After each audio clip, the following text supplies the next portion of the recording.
So for the border, I'm going to insert my hook just into that last single crochet that we made. Pull up a loop, chain one, and I'll work a single crochet right into that chain space. Kind of lock that down. Now I like to work 2 single crochets around where they were the chain 3s, and then 1 single crochet into the top of the single crochet, and then only work 1 single crochet around the chain 2s. The goal of your first layer of single crochets is just to make them as even as possible. And I found if I worked 3 single crochets around the 3 chains, it just made it so that there was too many stitches, and when I went back and did this border I'm going to show you, it rippled. So you want to try and get these as even as possible.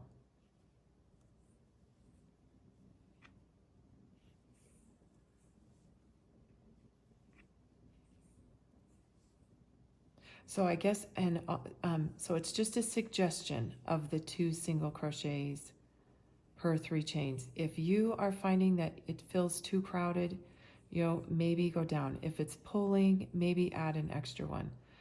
This is the hardest part about borders, and especially a border for this blanket. There just isn't a good rule of thumb other than as even as possible. So about 2 single crochets per 3 chains. I'm to this last single crochet space, and I'm going to work 3 of them to turn the corner. Now we have a different way, different side, you know, now it's not chains, now we're working into the ends of the rows. So again, you try to work as evenly as possible. When there is the row that ended with the 2, or began with the 3 chains, or began with a double crochet, I'll try and work 2 single crochets per the side of the post.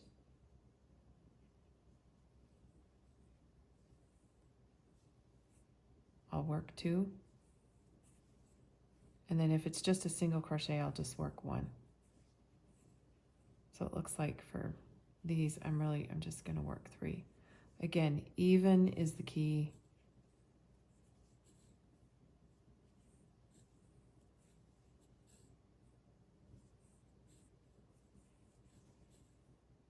And I'm kind of right here to this corner, and I think I'm going to work right into that chain. And I'll work my 3 and turn the corner.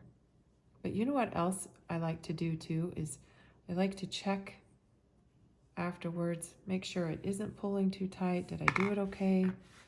Flatten it out. Am I going to be able to? I think this will eventually straighten out on the next round. Okay, we're back to the bottom where it's a little bit easier, I guess, working around those chains. Same thing. I just worked 2, and this is where I was happy to have started with the smaller hook, the smallest, because look at how gapey that is. It improves after you put the border on, I will say that. And you know what, honestly, on the bottom here, I would skip some of these too. I'm just going to skip over those, not necessarily work into the space.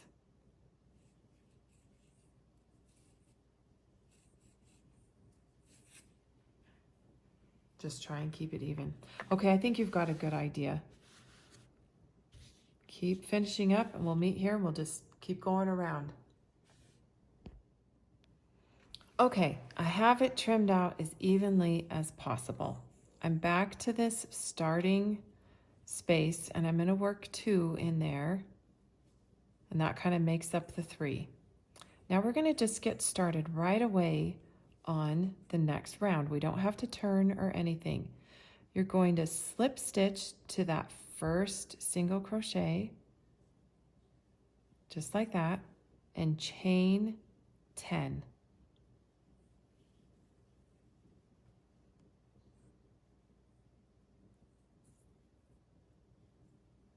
or this number can be however wide you'd like. It just depends on the width of your border. We're going to work the border like that and around. Now in the third chain from the hook, work half double crochet and work 1 half double crochet all the way to the back to the edge of the blanket.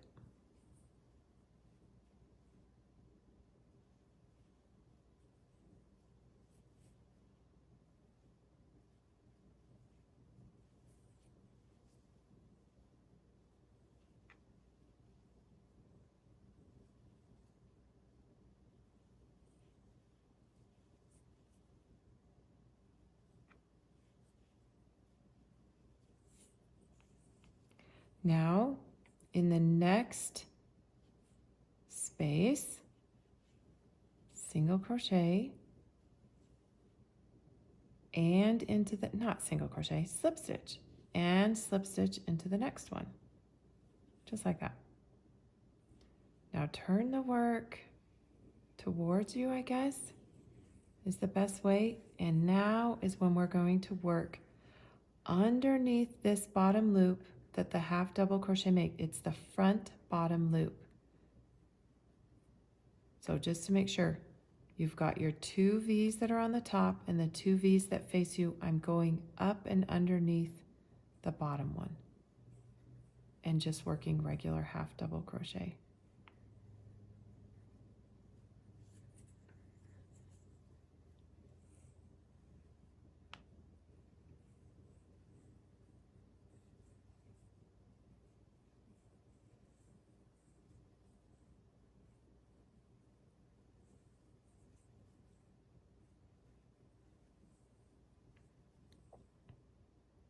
Now at the very end of the row, the last one, instead of working just under the bottom one, I work underneath both of them because these are going to be on the outer edge of the blanket. So I wanted those to look nice and doubled up.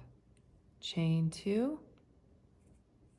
Now turn and work the same. I go ahead and work under the top, the front bottom loop on that first stitch. Work all the way back down.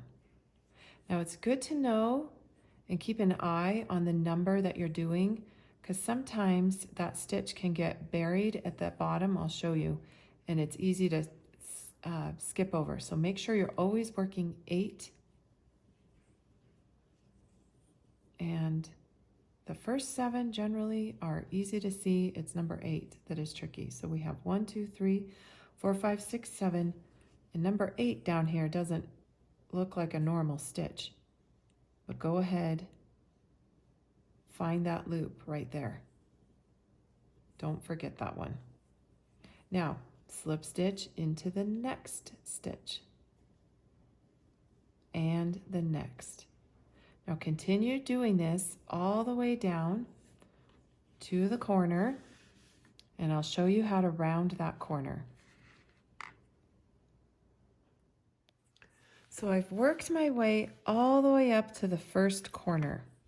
Now don't panic if it looks a little, if your big blanket, this does pull, it straightens it out, but you're gonna be fine. Look at that.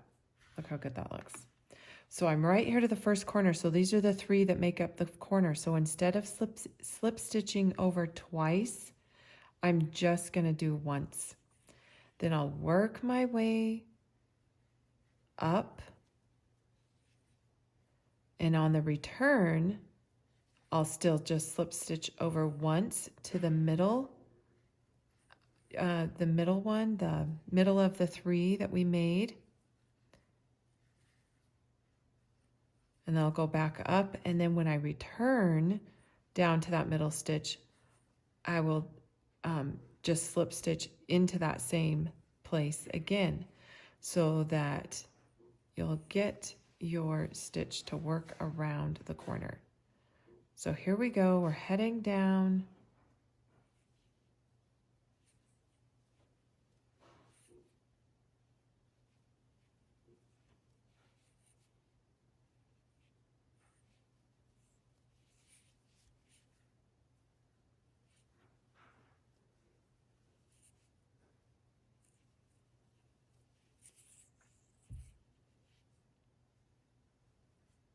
Here's number 7. How have you been doing finding stitch number 8? Hides on ya. Okay, here's the middle. So we're just gonna go slip stitch there and turn. I'll go back and I'll just slip stitch right into this same corner again, and then I'll slip stitch once over to the next one after I've gone out and back, and you'll see that it'll have made a little fan out. Okay, so we'll get going, and then I'm going to show you on the main blanket how to end this whole border. So here's what I mean. I just came back down and I've already, the first time I slip stitched to the corner, I'm going to do it again. So I'm in that same stitch, turning it and going back out and then back. Now, if you happen to be using different yarn and you feel like slip stitching it twice into the same stitch is not giving you enough of the fan to get around the corner, oh, for sure, you can do it 3 times. You can do it as many times as you need. But for this yarn, 2 times slip stitching into the same place. Sorry, that last stitch gets tied on me too. Seemed to be just enough.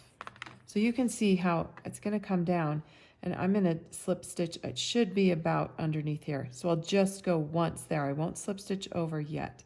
Once there, then I'll start back and slip stitching the 2 times. Okay, let me show you on the main blanket here. So I went ahead and, I didn't finish off my blanket quite yet so that I could show you how I'm going to finish the edges. So here's where we started. We started right out after we did our round of single crochet, went around, and so you're going to end, and I slip stitched my 2 times in there, and that's it. I'm going to stop when it looks just about like that. I'm going to cut a tail that I can sew with, and I'm just going to, as neatly as possible, kind of incorporate that starting chain down here. Just going to come underneath it. And I'm going to go ahead and grab just the one side of the stitch, and the other, I'm just going to slip stitch on up the side. I don't know. Oh my word, my words are getting so confused. I don't know what this stitch is called, but I'm sewing it. This isn't slip stitching. Kind of measure it up, get it even.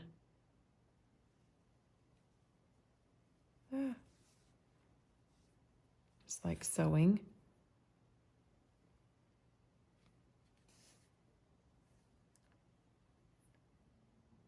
And I think this will look really nice. And then you won't be able to tell. And then you're finally done with your blanket. Okay, now if, say, you're going along on this border and it starts to ruffle, did you know you can slip stitch over 3 times if you need to? Try and get your... I'm going to show you one place where I didn't slip stitch over enough, or I got too many single crochets in it. I'll show you what I mean. Not all blankets are perfect, so give yourself the space to have a few imperfections, because it's handmade. So I'll just tie this off. Weave that end in. You know the drill. Okay, let me show you where I got just a little bit extra up here. It's right here. It's a little bit wavy. It puckered on me.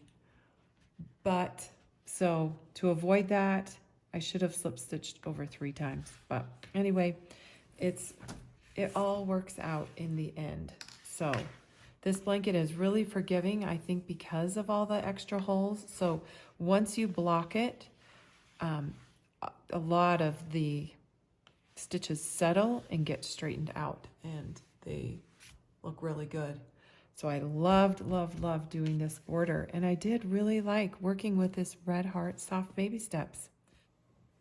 All right, hi everyone, it's Tiffany. So thank you so much for coming by to learn how to make the petal stitch pattern. It turns out really good. Here's those corners. You know, go easy on yourself because I know this is a tricky one to learn.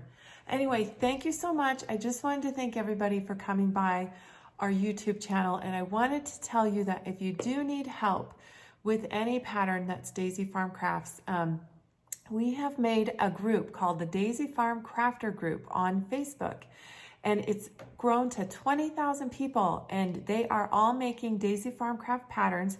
And so if you have a question, I bet you that if you can search for it in the group, maybe it's answered. So try to join that, and look, we do our best to try and answer questions that come in, but our community has grown so large that it's a little bit hard for us to get back to everybody. But the Daisy Farm Crafter Group seems to be a great place to ask questions about the patterns, and also come and share your beautiful blankets. We love seeing them in all the colors. And it's just so great to get all that inspiration from everybody. So anyway, thank you so much for coming by. We'll see you next time.